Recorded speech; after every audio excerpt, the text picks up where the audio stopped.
I didn't have anything planned to say. Hi, welcome to Retro Trekkers. It's John Weber with you. Just I'm looking down at my credit. Hang on, there it is. Okay, looking down at my credit to make sure I'm using the right one because we do a whole lot of shows here, and when I say we, I'm not talking just about me. Of course, Commander Joe Townsell is here as well. Commander Townsell, thank you for joining. Whatever the hell this is. Well, you're welcome, John. Thank you for including me, being a partner to me as we always do. And may I just say that seeing your lovely face with no dialogue for a few seconds is both intriguing and intoxicating to me. So well done, sir. Retro Trekkers. Get down with the retro Trekkers. It's time for Retro Trekkers. All right. We love our Star Trek. Retro Trekkers. The nerd muscle gets to flex. What are we doing this week, Commander Joe? This week we have a special Trek tribute to the lovely and talented Teri Garr, who passed away a couple weeks ago. And we're going to be looking primarily at Assignment Earth, her one Star Trek, the original series guest spot, as well as some other wonderful work she did over her long and illustrious career. Absolutely. Teri Garr, to a couple of old mooners like us, guys who just moon after these beloved women in our lives, both real and both on the television, and just romantics. I think we're romantics, Joe. That's Absolutely. Teri Garr was very funny. Quirky blonde was very in the old days, and we're talking at this point about the 60s. And that's very much the role that she fills in this episode of TOS, Those Old Scientists, the original series of Star Trek. And this is a weird one. I actually have a genesis for this one, if you will. Yes.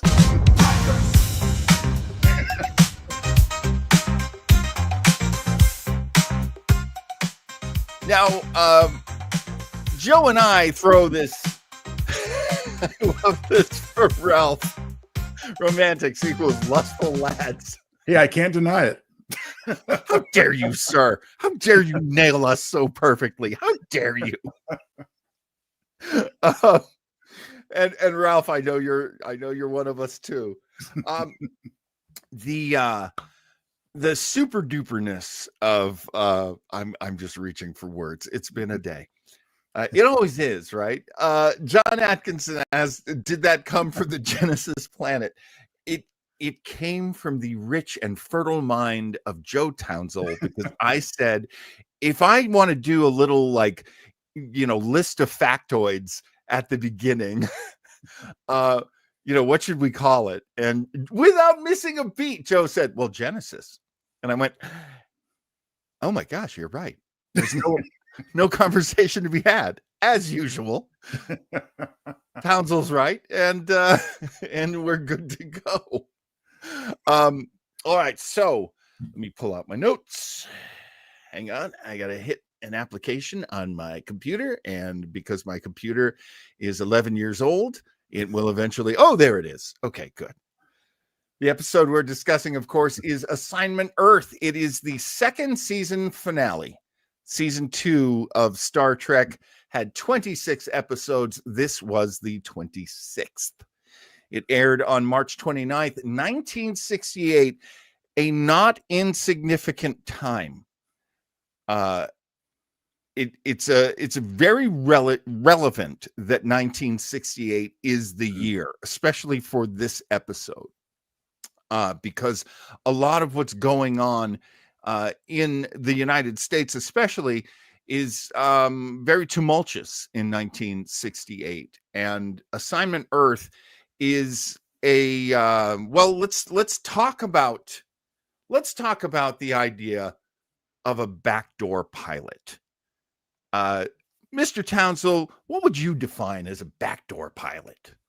Well, succinctly, I mean, basically, it's an episode of an established series that involves guest stars or characters that appeared once, maybe twice, for the sole purpose of spinning them off into their own show, but they weren't an integral part of the series as a whole. So being backdoor kind of snuck it in on you, so to speak. Yeah. Yeah, it's a regular episode of a series that already has a budget and a Mhm. studio and a crew. You don't have to assemble those things. And that is a very big deal when you're making a pilot. As we know from the 2 pilots of Star Trek, technically 3, because there was the first episode as well that was very much a new series is happening. Sure. But a backdoor pilot is super easy if you're Gene Roddenberry. Gene Roddenberry already had everything in place to make this show. Now, why? Why was he making this show? Should we get into it now or save that for the down and dirty, do you think, Joe? Oh, we're talking about Genesis, so let's get into it right now. In the second season of the original series, they had no idea if they were coming back for a third season. There was a long period of uncertainty, and this show was not doing well. Now, in this season, which was fall 1967 to spring of 1968, Mhm. of the top 30 shows, only 7 of them were dramas. 5 of those were Westerns. And none of those top 30 shows was Star Trek. Star Trek was not doing well. No. And it certainly didn't look like it was going to make a lot of money. I'm sorry, Mr. Townsend. Did I interrupt you, sir? No, just agree with you, sir. So Gene Roddenberry has to go and do one of the oldest tricks in the book. You've got a series, it's on a network, your studio is paying for everything. The wheels are in motion. So what you do is you take what you've got and you try to jump ship to another show. So Gene figures, this is all, me just guessing. Gene figures, okay, if they're going to, I didn't remember this. Did you remember this, Joe? John Atkinson says it had the time slot of death in season 2. Friday nights at 10 o'clock.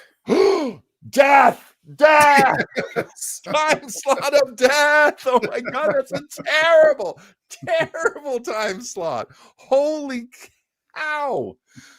Oh, Betty Jo Trimble, right? Letter writing campaign instigated by Roddenberry saved Star Trek for a third season. That is huge. That is absolutely right. Thank you, Raphael, for pointing that out. And then they got Spock's brain for their efforts. Oh, well. Now, what Gene has to do is what writers call empty the trunk. So what he's got to do is he's got to go to everything he's ever written, and he's got to try to find something that might get picked up like that. And so he's tearing through all his old ideas, and he manages to find an idea called 7. It was a story outline that he wrote in April of 1965. And he hands it to a writer that he likes a lot named Art Wallace. Now, Art Wallace wrote the episode from season 2 called Obsession, which is a very interesting episode. Art Wallace is also known as one of the major writers behind Dark Shadows. Yes. Love this guy. How can you not love Art Wallace? So Art Wallace gets to work on a much more fleshed out story outline for the show. And then Gene does what Gene Roddenberry does. He takes it, he changes all the things he feels like changing, and he puts his name right on it. He did the work too. And so the two of them have written this show, Teleplay by Art Wallace, story by Gene Roddenberry and Art Wallace. They have a very basic idea, and that is to make a spy show with science fiction in it. And it's very Gene Roddenberry, and it's very much of the time. Now, I have a theory, and I'm going to bring it up later. So please don't let me forget my Desilu theory.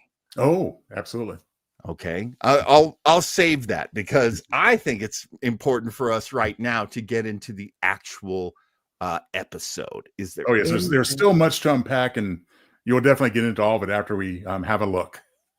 The director on this episode is Mark Daniels. Mark Daniels tied as having directed the most episodes. He and Joe Pevney each directed 15. However, Mark Daniels was also a writer. He never got an episode on TOS, but he did get an episode on TAS, the animated series. I don't know if you knew this, Mr. Townsell. Mark Daniels wrote the cartoon episode, One of Our Planets is Missing.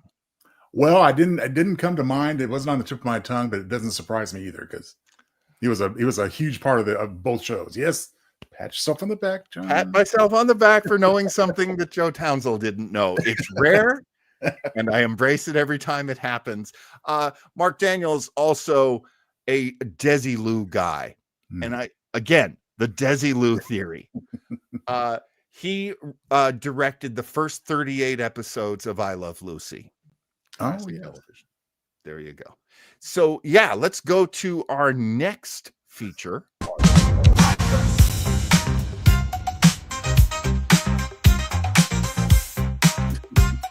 It's time for the beats. The beats. Love them beats. Love them beats. Oh, you got to have your beats to be healthy, folks. The beats on this show, one of my favorite things in the whole gosh darn world, is when our very own Joe Townsell puts on his Mad Magazine hat and cranks out one of these little presentations. So here we go. I say Retro Trekkers.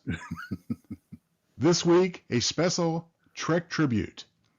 Gaga for Garr. Oh, The lovely and talented Teri Garr guest starring in Assignment Earth. The Enterprise goes back in time to visit the year 1968 to observe and report. Pretty routine stuff.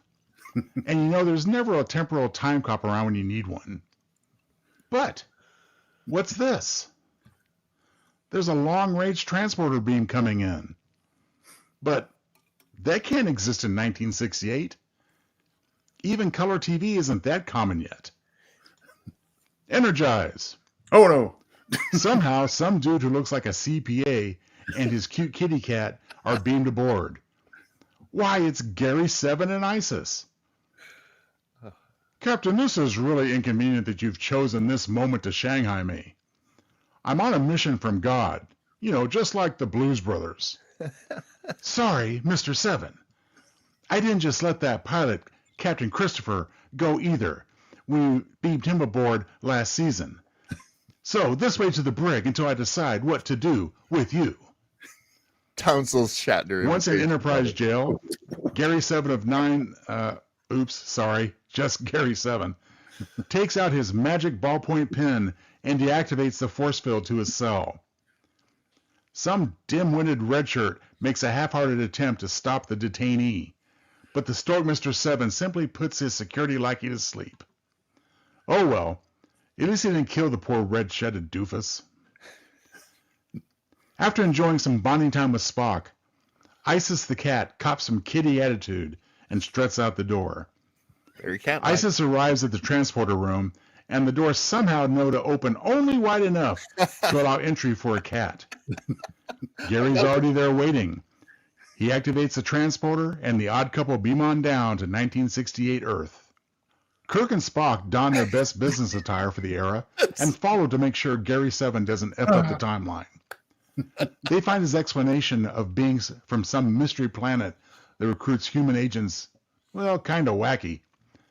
Unfortunately, Kirk and Spock do not have the benefit of the wisdom of future traveler Wesley Crusher to set them straight.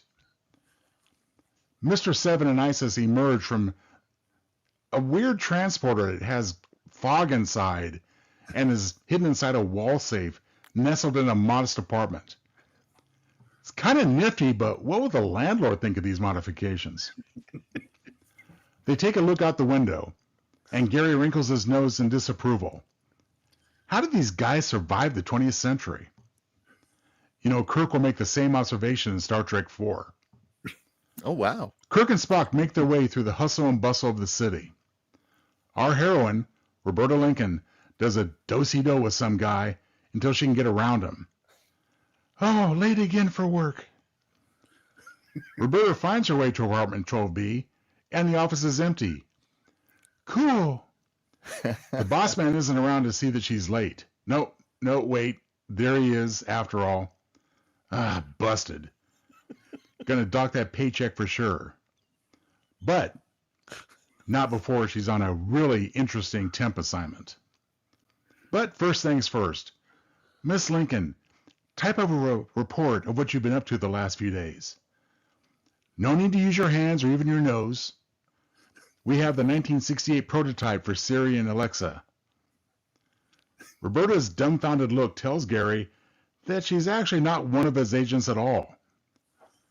A little slow on the uptake, huh, Mr. Seven? Oh, man. Gary consults his computer prop, last seen in the Ultimate Computer episode earlier this season. He sees some disturbing images on the psychedelic display. Where the heck are the two missing agents who are supposed to be handling this crisis? Oh, no.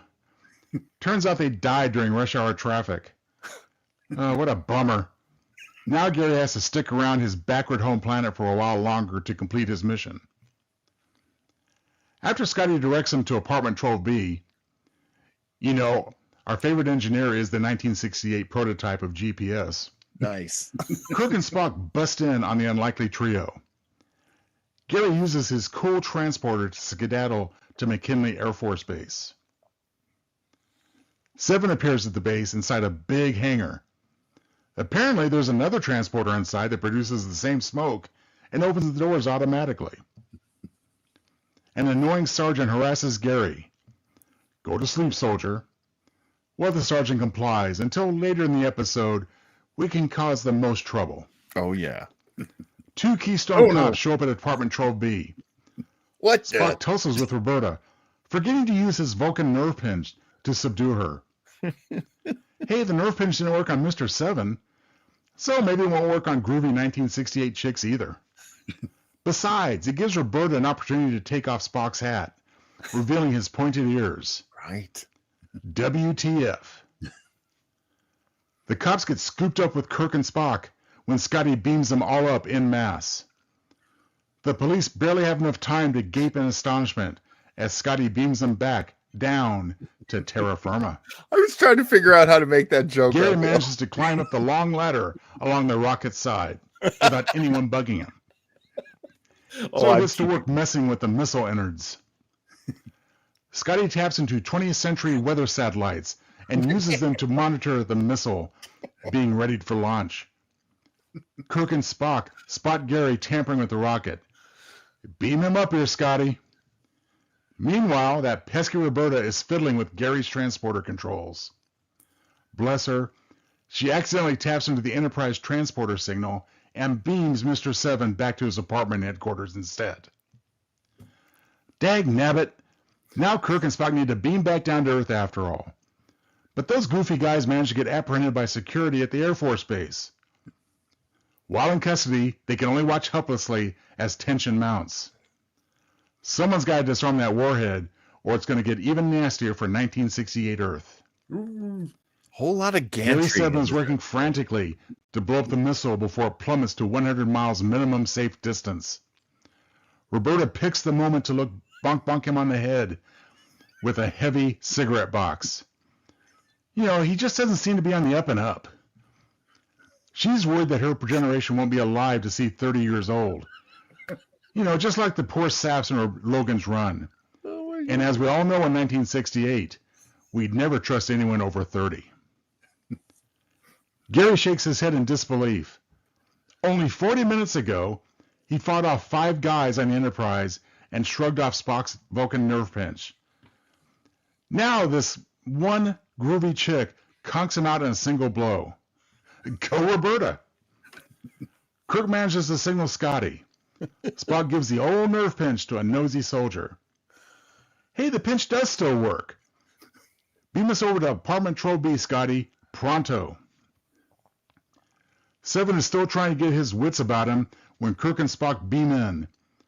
Skeptical only moments ago, Roberta implores the Enterprise captain and first officer to believe Gary's implausible story. Spock tries to detonate the warhead using Gary's computer and is getting nowhere fast. So Kirk tells Seven to take over. The clock is ticking. Only seconds remain. Gary 7 manages to blow the warhead 104 miles above the Earth. Talk about cutting it close. Happy epilogue time. Ooh. In Apartment Troll B, Kirk and Spock are back in uniform and cutting wise with Gary and Roberta. Suddenly, Isis the cat transforms off camera to a sexy brunette lady. Roberta scowls as Isis gives her a sly smile. Are we about to see a real catfight here? Rawr. Before Roberta can even finish saying WTF to Gary, Isis changes back to a cute little kitty cat. Before you can say backdoor pilot, Spock tells Gary 7 and Roberta Lincoln that they'll have some very interesting experiences together.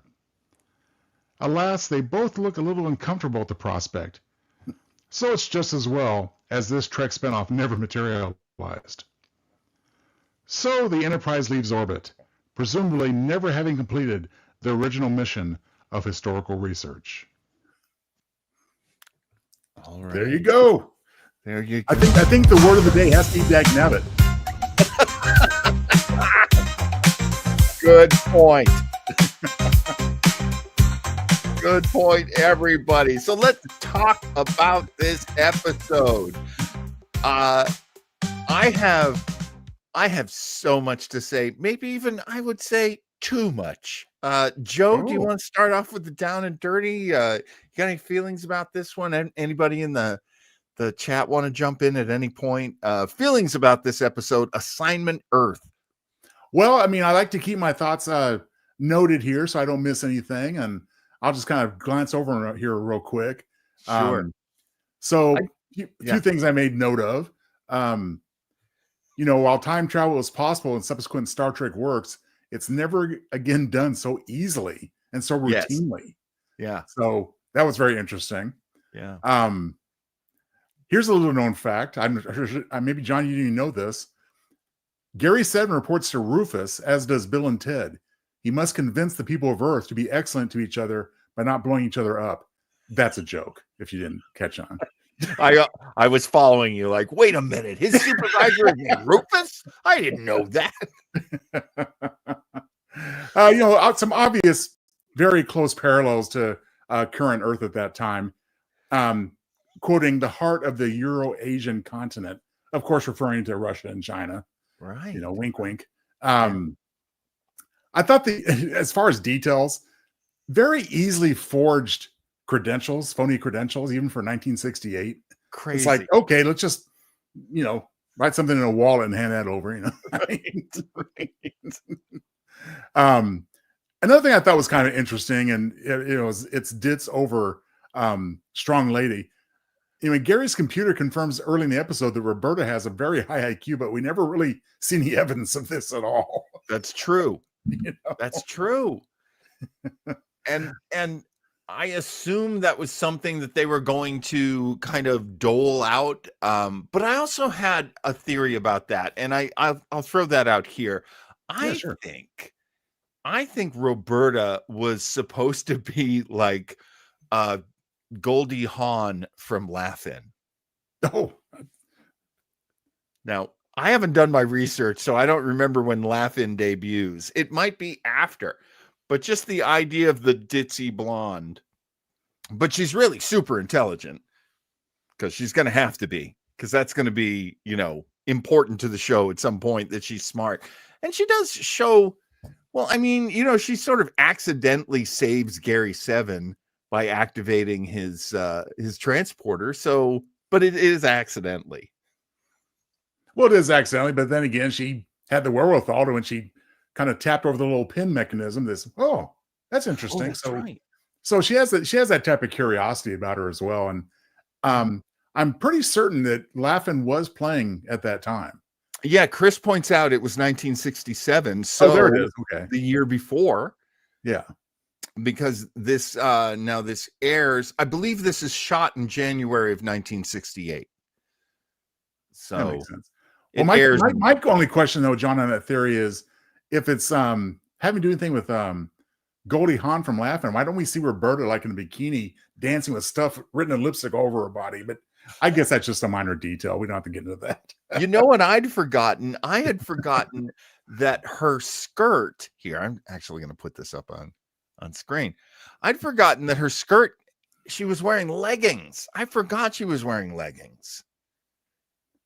Now, Well, I mean, yeah, I mean it's fashionable for the time, and I don't want to step on your toes here, John. So stop me if you have something a better way to put this. But Yeah. obviously, there was a very big point of contention about her wardrobe in this episode. please, if you feel comfortable bringing up that now and not as one of the tidbits, let's talk about it. Oh, now. I don't think it's really trivia in the sense that, I mean, it's pretty common knowledge that Teri Garr was very put off by, and it doesn't surprise me, unfortunately, that Roddenberry was always calling upon her skirts to get shorter and shorter, to the point like the Enterprise crew ladies, where you can see Yeah. her underwear from time to time, Yeah. and she just felt kind of what's the word I'm looking for? Objectified. Yes. In that sense, and I don't know that to what extent any kind of so-called harassment or misogyny might have actually occurred, but I do know, unfortunately, that Miss Garr just never really felt comfortable talking about Star Trek ever again. She was actually amazed that the fandom went so deep and lasted so long. And I do see the conversation. We really should have it. Gene Roddenberry could be a pig. He Oh. could be an absolute pig.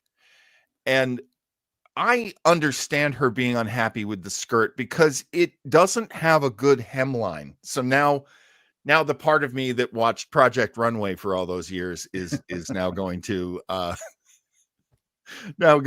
jump in. And the reason why the hemline looks so bad is because Roddenberry was constantly insisting, as Joe points out, that they raise the skirt.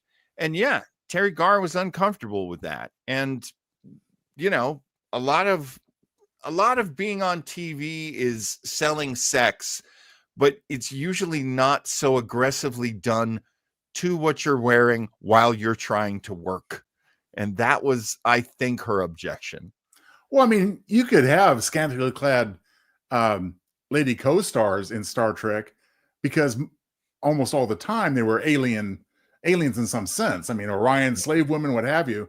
Right. But rarely do we have an example where we're actually seeing and supposed to be believing this is a real life circa 1968 young urban professional.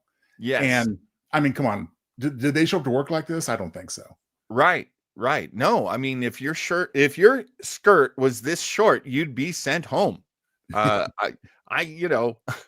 We were kids in the 70s, and there were girls who weren't allowed to have really short skirts. Now, granted, that's kids, but the standard. I have to answer Raphael's question with she does sit down at a couple of points, but at a desk. So you can't actually see the, as they say on the internet, the upskirt action. Yes. And, but I also, as I was researching Ms. Garr, we love Teri Garr. I ran across clips of her on David Letterman where she refuses to talk about her personal life. Oh, that's right. Yeah. And so she had boundaries, and people are allowed to have boundaries. Like, you do pay a price for it. You do get made fun of, or maybe they don't invite you on the talk show as much, but she had boundaries, and I understand that, and I would respect that. Oh my gosh, that's actually That is true. In the late 60s, girls would be sent home from school for wearing jeans, says John Atkinson. Not only that, but John Byrne, the comic book Oh. artist and writer, did an Assignment Earth series for IDW Comics. And he put her, as he drew her, he put her in jeans. So it's very funny that Atkinson should bring that up. Graduated in 68, no jeans in school. That is wild. So skirts, yes, but no jeans. Well, Not too short on the skirts.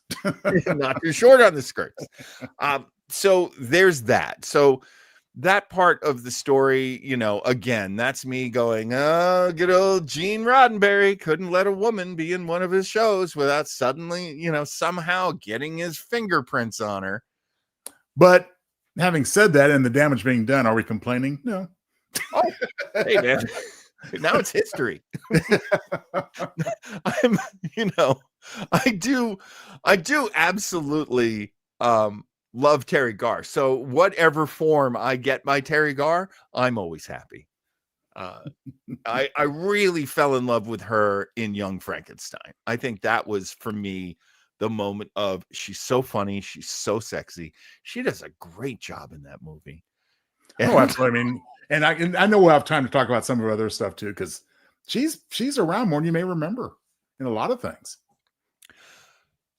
Here's something I didn't know. Actually, no. I'll save that for tidbits. That's what. Now, do I need to remind you of your see, I've already forgot what you wanted me to remind you of. Audience, please help me. Your Desilu theory. The Desilu theory. Here's my theory. So Gene Roddenberry, in the second season of his show, is not getting the success that he thought he could get. And now the show's just kind of here, and it's just kind of on. And we do get some evolution in the show that kind of goes outside of what Roddenberry liked. And we actually started Retro Trekkers looking at the Tribbles, which was an idea that was not a Gene Roddenberry idea, and he did not love it. So he's kind of seeing his his project go awry, kind of go off the tracks a little bit. But if we do remember our Star Trek history, Lucille Ball has such a respect for this show, and she gave it a lot of support and really put it through. Now, Lucille Ball is also executive producer and very much the godmother of Mission Impossible. Yes. So what you've got is you've got science fiction, and you've got this spy espionage, kind of storyline. So I think if I'm Gene Roddenberry and I've got a big basket full of ideas, and he did, I think he's going to go, what can I do to stay on TV so I'm not out of a job. My staff is not out of a job. My crew is not out of a job. The actors, oh, well, they can always get jobs, which is not true. Having been one. But I think oh my gosh, and I forgot about Mannix. Mannix is a great one too. So you've got your sort of spy movie, you got your TV shows that are adapted from that genre of the spy movie. You've got your Man from U.N.C.L.E., Girl from U.N.C.L.E., help me out with some more. Wild Wild West is essentially James Bond. So you've got this character. Now, I think that Gary Seven is not necessarily James Bond. I think he's our man Flint. No, yeah, interesting, because that fits character and gadgets, alike. I mean, it's very much the same tonally. And with the idea of, karate, he's karate chopping dudes. He can take on like 8 guys. I Spy. That is a very good one, Vaughn. Yes. You've got spies very much on TV. So I kind of like this idea that maybe he was thinking it's the Avengers. You got your kind of stick in the mud, serious-faced main guy and your very light woman who is very capable. And there's a little bit of tension between them, although she is married in the Avengers. She's Mrs. Peel. But yeah, it's this nice little setup. It's never been done in an American show before. Now, do you know a lot of details or many details, Joe, about what they intended to do with Assignment Earth had it been picked up? Because I picked up on a few things, but I'm not sure if they're absolutely true. Well, I mean, I have my thoughts, and I've read things over the years. You actually answered a question for me earlier, in that I had heard that I think people have a conception or misconception, probably, that this episode was made specifically to be a spinoff, when in fact it pretty much had already been abandoned as a spinoff. Right. That's Like I true. said, he took it off and dusted it off to make an episode. Yes. So it Yeah. was not going to happen at that point anyway. Although they did leave in the dialogue of Spock saying, "Oh, you're going to have a lot of fun times together." All I know is that it was intended to be a 30-minute tight little thriller. Yes. With these characters. Yeah. And that they were not supposed to be bound by time. Oh, and I didn't know that. I did not know that. I thought it was going to be all contemporary. Yeah.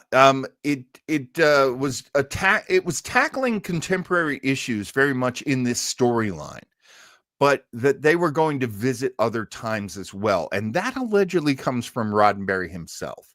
Well, and you jogged my memory on one part. The ongoing villains in this series were going to be the Omegans. Oh, they were the ones that can manipulate time.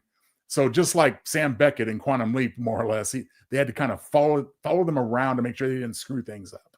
Interesting. Very, very interesting. Okay, I didn't understand that. And it also dredges up for me one of my biggest complaints about this episode.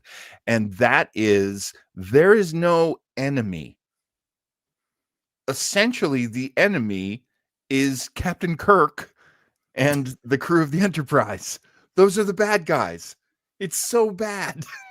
And who knows? I mean, as written, this script as originally written as a spinoff pilot, maybe the Enterprise is standing in for the Omegans.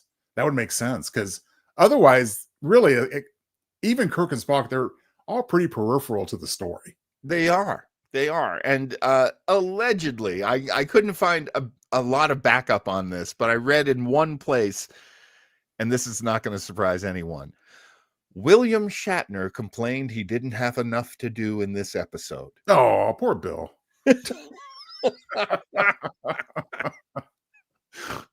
Atkinson says, and Omega made wristwatches, didn't they? They did that too. So there's that time element again. And this is also another theory, so I'm not going to save this for tidbits because those are facts. But this theory of mine, let's talk about the pen. And Raphael, I think, was the one who mentioned this earlier, but if it was somebody else, please jump in chat and tell me. The pen that he uses that does so many different things is so similar to Doctor Who's sonic screwdriver. Yeah, I read that as well. Now, I absolutely see that. And he has a companion, and they will be traveling through space and time. It's nuts. So I went to look up. Now, of course, Doctor Who was created in 1963, much the way I was. And so it goes way back. But when was the sonic screwdriver introduced? 1968. Coincidence. Same year as Gary Seven's sonic screwdriver. I call it the Swiss Army pen. It is. It very much is. I like Atkinson's. I was thinking the pen was like the flashy thing from MIB. It is. It definitely is. Speaking of Shatner, Chris says he couldn't steal enough scenes and lines. No, he apparently not, Chris. Can we say plagiarism, says Raphael? Well, we can say it. Nothing's stopping us. We can certainly say it. Well, if we ever do a plagiarism episode, we'll include that topic again, and deal with the DS9 versus Babylon 5 controversy. Oh my God. I am right now writing down plagiarism episode because it does sound like a really fun idea. See, you got to work with Joe Townsend. I'm telling you, the man is an idea machine. We should probably move ahead. So here we go.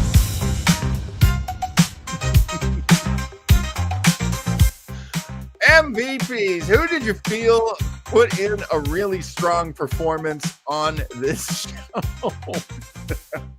Well, listen, I mean, not just because we're honoring Teri Garr today, but I got to tell you, only because God, name's drawing a blank, Blansky, the actor playing Gary 7. Oh shoot! Only because his performance was so understated and kind of monotone at times. I've got to give the MVP to the lovely Miss Teri Garr. I mean, I can tell that had this show gone to series, she would have been a huge part of it. She would have given it its life, in my opinion. Yes, I think it would have. I feel exactly the same way. Yeah, she would have been so influential and such a well-known character had this show continued. And I don't judge her negatively by any of the things that happen in this episode, because if you're kind of a tech geek, and I'm not, but I noticed some real technical problems in this, and a lot of it was shabby editing. I don't want to say the editors did a bad job, because I don't know what they were up against. I don't know if there was a deadline problem. I don't know if there wasn't enough coverage. But a lot of times you'll see like a slowed down shot of someone, like slow motion blinking, because obviously they didn't have a reaction shot. So they had to go to a scene to like show just a moment where that person isn't talking and turn that into a reaction shot. Stuff like that. It was awful. The NASA footage they used didn't look at all. It was in a different ratio. It didn't look at all like the stuff that they shot specifically for the show. Yeah, I mean, the stock footage was not always very well integrated, for sure. Yeah, it was a real patchwork quilt. And I'm not going to blame anybody. That takes a lot of time and a lot of money to make things look really great. And they had neither at that point. Remember, it was the last episode of that season, so their budget was exhausted. They were using whatever props they already had, and the props they were building, they were like crossing their fingers that we're not wasting money here. And of course, a lot of those props end up being in season 3 of Star Trek, so they didn't waste that. Speaking of Gary 7, Robert Lansing was considered an extremely good choice.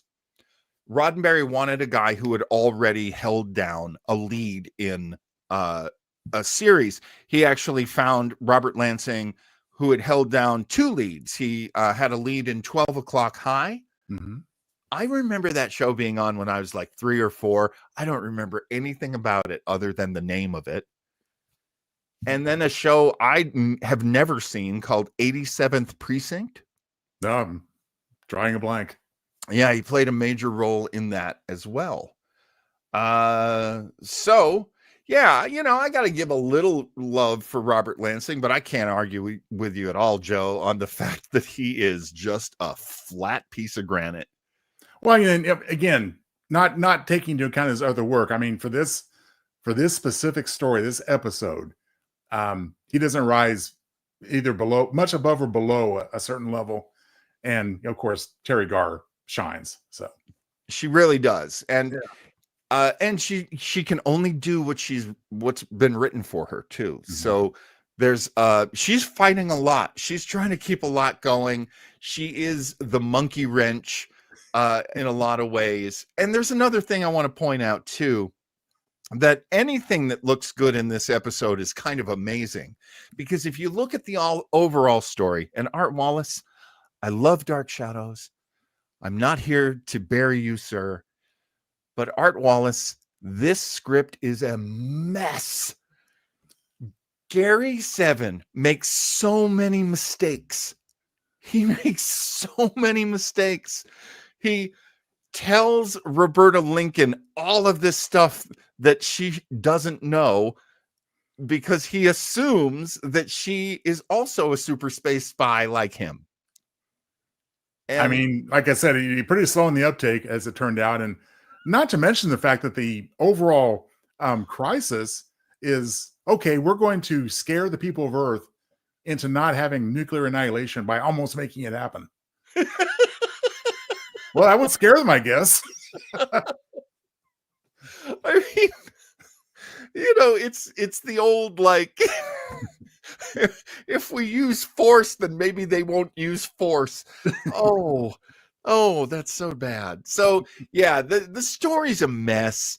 And let's not forget, there was whatever Art Wallace wrote, and then there's whatever Gene Roddenberry did to it, and then there's the result of that. So again, you will probably never find anybody who blames Gene Roddenberry for things more than me. But that's just how I approach the fandom, because I've dealt with people who say he can do no wrong, and oh boy, that is not true. Well, I think at this point, as Star Trek approaches its 60th anniversary, I think people are, by and large, realistic when it comes to Roddenberry. I mean, he was a flawed human being. Let's get over it. That's true. That's true. I do want to. I got lost. I went away from the chat, and there's just so many great lines. I love the cat kept up staging Lansing. That is true. Why a cat? The cat is like the worst animal. I'm going to take the cat, and we're going to go disable this missile. Don't take the cat. I mean, wouldn't that be annoying? You're like laying on your stomach on a lift, looking into the innards of a missile, and you got a cat on your back. I mean, I just tossed that thing over the edge. Oh my god. Oh my god. Okay, so let's get to the tidbits. Let's do it. Oh, a few different things here. There we go. A few different things here that we could point out as tidbits, but of course, this is Townsley's tidbits. So, Mr. Townsley, you go first. Well, I'll go first on that basis, but I'm sure you got other great things too. I mean, I will read a couple of them off to you so I get them right. The events of this episode go completely unmentioned in canon for the next 50 plus years before the presence of supervisors in 2024. That's Star Trek 2024, not actual 2024. Becomes a major plot point in season 2 of Star Trek Picard. Furthermore, the supervisors are revealed by Wesley Crusher to have been recruited by the Traveler species. So we had them all tidy, nicely tied together that way. It was interesting, Yeah. Terry Matalas, man, hat off to you. Terry Matalas came in from 12 Monkeys and just made so many things work with Picard that I'm a big fan. Absolutely. Good for Terry Matalas. East 68th Street is also the street that was home to the main characters from I Love Lucy. That's right. So there you go. There's another Desilu connection. I love it. I love that connection. Supporting a theory possibly that maybe there was still some possibility for life as a spinoff, even when this was made and aired. Robert Lansing is the only actor in the entire run of the series to warrant a special guest star credit after the opening credits. Very significant in terms of making a TV show, because when you have an agent, one of the things your agent will always fight for is to get you at it's called FOS, front of show. Mm-hmm. Very, very nice real estate. If you end up at the end, they call that end card, and that has its own, charm as well. But the few times that I've ever had my name at the beginning of an episode of TV I was on, my agent was like, "Whoa, I got you front of show, John. I got you front of show, bro." That's great. This next one is a little bit melancholy, of course, historically speaking, but Spock's statement of an important assassination occurring at that point in history is especially haunting, of course, because 1968 was the year we saw the murders of both MLK and RFK. Martin Luther King and Robert F. Kennedy. As a So matter that of was fact, very, very prophetic, unfortunately. yes, as a matter of fact, I think it was like 6 days after this episode aired that Dr. King was assassinated. Now, John, I have a tidbit here regarding the cat sounds provided for ISIS, but I think I'm going to let you do this one because I know you're a big fan. Now, I will wax poetic endlessly about Barbara Babcock. Barbara Babcock, who appears in Plato's Children, and oh my gosh, she's in another one and I can't remember it. Is she as a performer or just a voiceover?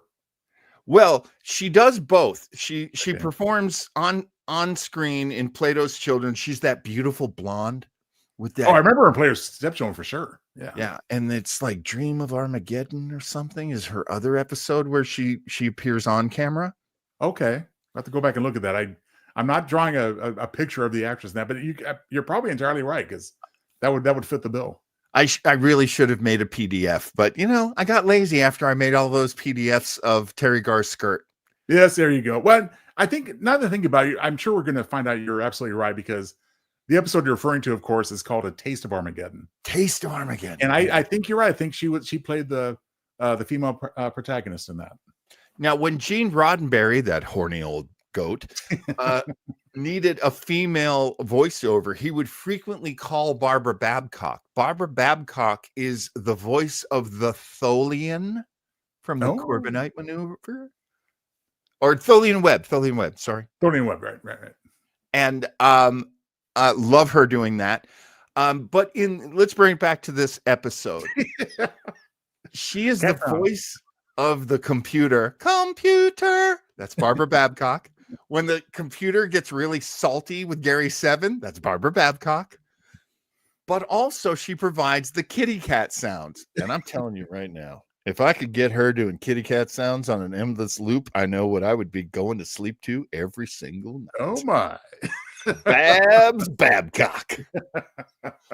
One more beautiful Barbara Babcock element in this, and I can't remember the guy's name. He's the guy who played Hadley.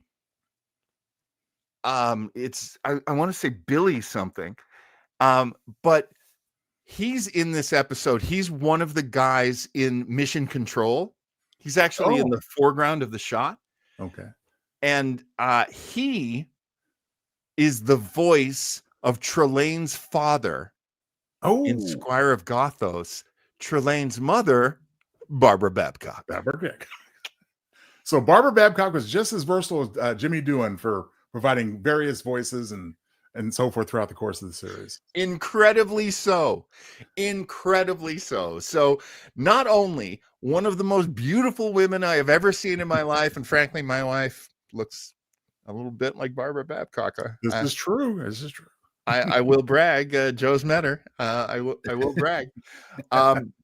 So yeah, you had the Squire of Gothos's parents were in this episode. So there you I'm go. kind of exhausted. Do you have any more tidbits? Got two more for you, and what you might have, but Bruce Mars, who played Kirk's nemesis Finnegan in Shore Leave, is seen very briefly as one of the cops on the transporter pad. No dialogue. That's him. That's it. He's blinking and he's gone. In the great tradition of Star Trek hating Irish people, always using Irish people as their, scapegoat. There you go. One of the bewildered cops is Riley. That is hilarious. I had no idea.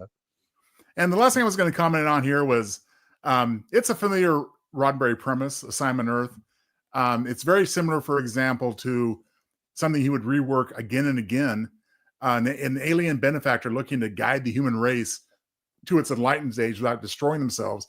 And this would be further explored in the Questor tapes, which I was aware of as a kid. My brother had seen it and liked it, but now I think I have to look it up. Oh, it's definitely, it never got past the pilot stage. Yeah. And of course, as far as reworkings, most people will tell you, and I agree, having seen the movie at least once or twice.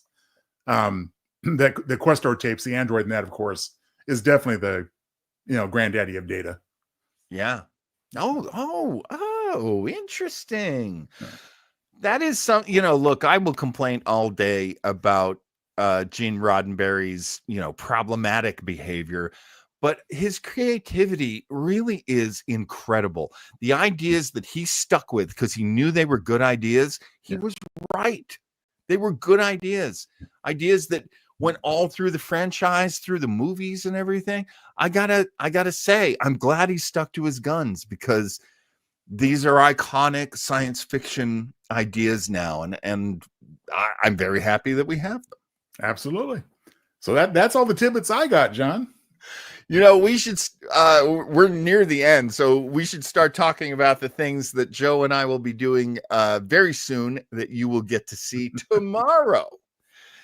Just as this show started at 5 p.m. in the Pacific time zone and 8 p.m. in the Eastern time zone, tomorrow at 5 and 8, we will we'll be doing a watch party of The Day My Kid Went Punk.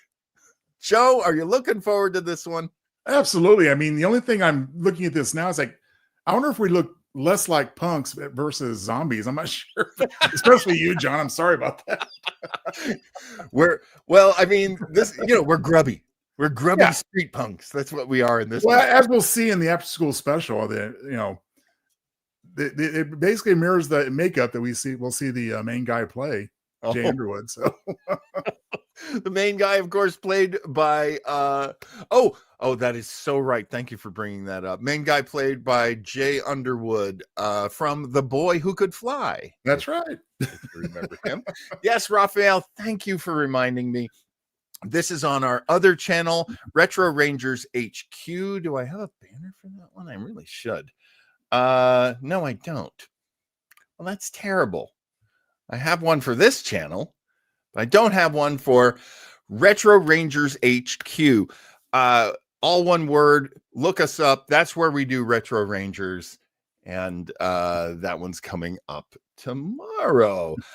Coming up next week in this space on this show, we're mourning yet another frequent star on Star Trek shows. That would be Tony Todd, who passed away recently.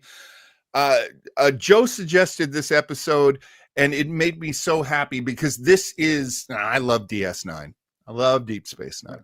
And this is one of my favorite episodes. It's very sweet and really very emotional. And I hope you get a chance to see it this week, as Joe and I will, in preparation for this show. The Visitor. The story. Easily one of DS9's best. Absolutely. Just, there were times when that show should have won an Emmy. This was one of those times. And Cyril Lofton could have gotten one too, frankly. And if you're worried about seeing John in that episode looking like a mutant turtle, don't worry. He's not actually in there. I would have, if they had said, we want to put you in the Morn makeup, I would have said, load it on. Do it. It's so true. TV heroes dropping like meteors from the sky, says Raphael. I totally agree. And if you're in the mood this week, Thursday night at 7 p.m. on the Pacific Coast and 10 p.m. on the East Coast, I will be playing for you on my radio show, listening party show, Mr. Weber's Webble Mystery. This week, 3 Skeleton Key, starring Vincent Price. This is one of the top level radio shows of all time. I really, really hope that if you're interested at all, you will show up and listen to this with me. And if you can't show up for this live playing of it, check it out after it's recorded, or go out and check out somebody's version of it on YouTube right now. This radio show is incredible. I think you guys are really, really going to dig it. Absolutely. And answering One Bridge 11, yes, I actually have listened to Critical Drinker quite a bit, and I do enjoy his shows. Yeah, yeah. We love other podcasters, frankly. Absolutely. That's one of the things got us going on our own. Yeah. John, if I can steal a minute, I just want to Please. mention, and we're all familiar with Teri Garr's other work beyond Trek. You mentioned Young Frankenstein, which is probably pretty much at the top of the list as far as the role she's done. But let's not forget to mention things like Tootsie. She was excellent in Tootsie. Yes. And one thing you may not know about, I'm going to recommend this and it's easy to find, a little film called Ghost World. Oh. It is Thora Birch and the first film of Scarlett Johansson when they're quite a bit younger, playing recent high school graduates. Teri Garr plays Thora Birch's potential new stepmother. So it's a supporting role, but it really demonstrates the range that she had. Absolutely. And as you say, Tootsie, she was fantastic in Yeah. Tootsie. Raphael points Mr. out Mom. she was in Mr. Mom. I forgot that as well. Close Encounters. Great minds. Yes, exactly. Close Encounters. And again, some of them may see similar and make her appear to be one-dimensional, but it's really not the case. Only because she often plays the put-upon wife or the put-upon girlfriend, what have you. But there was so much more to what she did over the decades. Absolutely. I've never seen Dumb and Dumber. Isn't that crazy? I have, and I don't remember it, so I have to go check it out again. We're over an hour. Of course we are. Of course we are. We always try to come in under, but there's too much to talk about. There's too much fun to be had. So I'm going to show one last thing. I've sped it up, so maybe it won't be so long to watch, but this is a video of Teri Garr. Teri Garr in Elvis Presley movies. Teri did 9 Elvis Presley movies. Wow, I did not know that. Now, I'm glad it changed here, because as much as I love Teri Garr, I'm going to have a hard time looking away from Anne Margaret, but I'll do it. Right. That's what's so great about this video. Look at her. There she is. He freezes it for you and he tells you. I'm going to have to give credit to this video maker. But she was a dancer. Of course. And as we've discussed, when she did Assignment Earth, she was 23 years old. Yeah. She'd already been doing a lot of extra work, and as you can see here, dance chorus work. She must have been barely 18 in these. I think so. I think the other day when one of the guys was saying she was 18 when she was working. Okay. Oh, I forgot she was on Friends. That's right. She was Phoebe's mother, wasn't she? That would make sense. Yeah, I think that's what that was. And may I suggest, John, that had they shown the Elvis Presley movies like this, they would have been even better. Teri in white top, there she is again. She's killing it too. She's so good. Oh my God. You know something? Gene Roddenberry, she is so hot. I kind of get it. Oh yeah. I mean, like I said, we can poo-poo them to some extent, but it's hard to disapprove entirely. I mean, I get it. It was wrong, but I get it.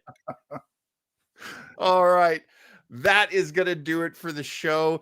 Mr. Townsell, as always, you are the reason this show happens. And I thank you so much. I appreciate that, John. I think we both are. And it was a really fun one, despite the fact that we're mourning the loss of our beloved Teri Garr. But it was a lot of fun looking at some of her great work over the years. So thank you. Thanks, everybody, for joining us tonight. What a fantastic show it turned out to be. We really appreciate it so much. And that's it. I could keep us going so that we go past 105, but but there's no reason for that. Let's just get out of here, shall we? Thank you so much. Good night. Thanks, Joe. Thanks, John. Retro Trekkers. Retro Trekkers. We love our Star Treks. Retro Trekkers. Nerd muscles get flex. Retro Trekkers. Get down with the retro. Retro Trekkers.